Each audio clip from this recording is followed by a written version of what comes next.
Hi అందరికీ good morning. ఈరోజు చూడండి, సండే అంటేనే పనులు కావు. రోజైతే స్కూల్కి వెళ్తే ఈ పాటికి పని అంతా అయిపోతుండే. మా కిచెన్ చూడండి, ఖాళీ బ్రేక్ఫాస్ట్ ఒకటే అయింది, వంట లేదు, ఏం లేదు. ఇవన్నీ చదువుకునేసరికి టైం అవుతుంది. సండే వస్తే అసలు ఎక్స్ట్రా పనులు ఉంటే పనులే కావు.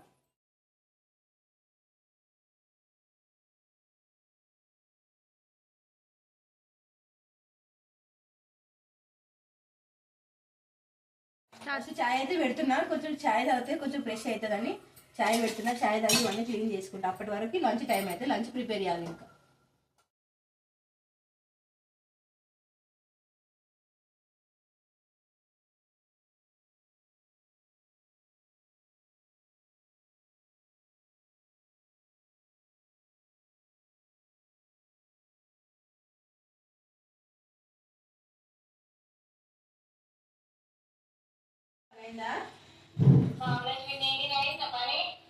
ఇక జస్ట్ వంట చేసే ఉంది, అన్ని లగేజ్ ప్యాక్ చేసుకున్నారు. పొద్దున్నే వెళ్ళాలి, మన దూరం ఉంది కదా అమ్మమ్మ వాళ్ళ ఇల్లు.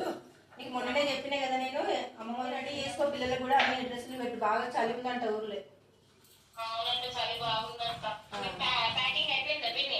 బట్టలు కూడా సర్దాలి, నా వంట అయినాక బట్టలు సర్దా. కళ్యాణ్ కూడా ఫోన్ చేస్తా, ఫోన్ చేసి నువ్వు కూడా చెప్పు, పోదామే ఇది ఒక్కసారి అమ్మ వాళ్ళ ఇంటికి అని చెప్పు. నేను నిన్ననే ఫోన్ చేసి చెప్పిన. చలి అయితే బాగా ఉందంట, బట్టలు ఎక్కువ తెచ్చుకో. బాసలో ఉంటున్నా, టిఫిన్ చేసిన అంతే, ఇంకా వంట చేయలేదు. చిన్న అమ్మే నేను ఇక్కడ బకెట్లా స్వెటర్ వేసి పెట్టినా, పైన ఎండేసి రాపోనాను. పోతున్నావు.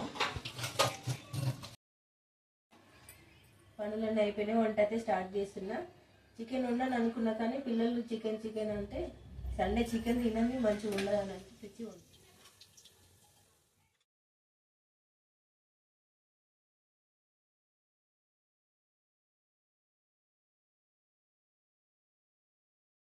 బాను, ఈరోజు చికెన్ నేను వేరేలా చేస్తున్నా, తిన్నాక చెప్పండి ఎట్లుందో.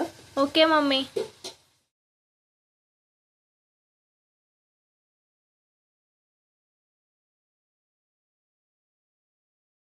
మమ్మీ నాన్న చికెన్ అయింది, ఆకలి వేస్తుంది.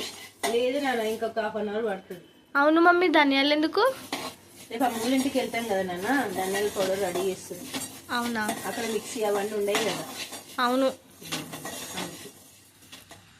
అవును మమ్మీ, వాళ్ళ వెరైటీగా చేస్తాను చికెన్, ఒకసారి చూపివా? వెరైటీగా అంటే నేను ముందే అన్ని ఉప్పు, కారము, పెరుగు అన్ని ఒకతోనే కలిపి పెడతా కదా నాన్న.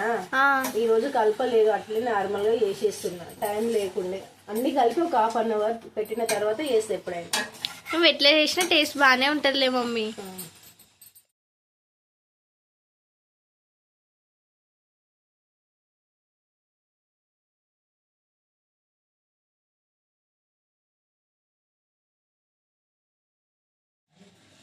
మమ్మీ అదేంటిది? ఇది చిన్న మెంతం నాన్న, చికెన్లు కానీ మటన్లు కానీ వేస్తే బాగా మంచిగా ఉంటుంది.